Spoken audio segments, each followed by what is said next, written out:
തലേദിവസം ചപ്പാത്തിയൊക്കെ ബാക്കി വന്നാൽ എന്ത് ചെയ്യുന്ന ആലോചിച്ചിരിക്കുകയാണോ? ഇതുപോലെ നീളത്തിൽ ചെറുതായിട്ട് കട്ട് ചെയ്തിട്ട് ജസ്റ്റ് ഒന്ന് എയർ ഫ്രൈ ചെയ്തെടുക്കുക. ഒരു 200 ഡിഗ്രീസിൽ 10 മിനിറ്റ് വെച്ചാൽ മതിയാവും. ഒരു 5 മിനിറ്റ് കൂടുമ്പോൾ എടുത്തിട്ട് ഒന്ന് ഇളക്കിയിട്ട് കൊടുക്കുക. എല്ലാ ഭാഗവും നല്ല ക്രിസ്പി ആയിട്ട് വരാൻ വേണ്ടിയിട്ടാണ്.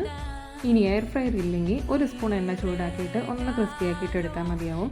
ഞാനിവിടെ ഹാഫ് ബോയിൽഡ് ചപ്പാത്തിയാണ് കേട്ടോ ഉപയോഗിച്ചിരിക്കുന്നത്. ഇപ്പോൾ ദാ ചപ്പാത്തിയൊക്കെ നല്ല ക്രിസ്പി ആയിട്ട് വന്നിട്ടുണ്ട്.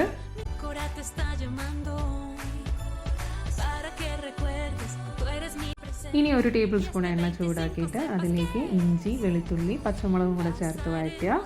ഇനി ഇതിലേക്ക് ഒരു സവാളയും ഒരു ക്യാരറ്റ് ഗ്രേറ്റ് ചെയ്തതും കുറച്ച് ക്യാബേജും ബീൻസും കൂടെ ചേർക്കാം.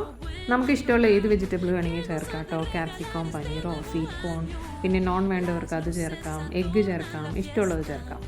ഇനി ഇതിലേക്ക് കുറച്ച് സോയാ സോസും കെച്ചപ്പും കുറച്ച് കുരുമുളക് പൊടിയും ആവശ്യത്തിന് ഉപ്പും കൂടെ ചേർത്തിട്ട് നന്നായിട്ട് മിക്സ് ചെയ്തെടുക്കുക. ഇനി ഇതിലേക്ക് ചപ്പാത്തിയും കൂടെ ചേർത്തിട്ട് നന്നായിട്ട് മിക്സ് ചെയ്ത് കൊടുക്കുക.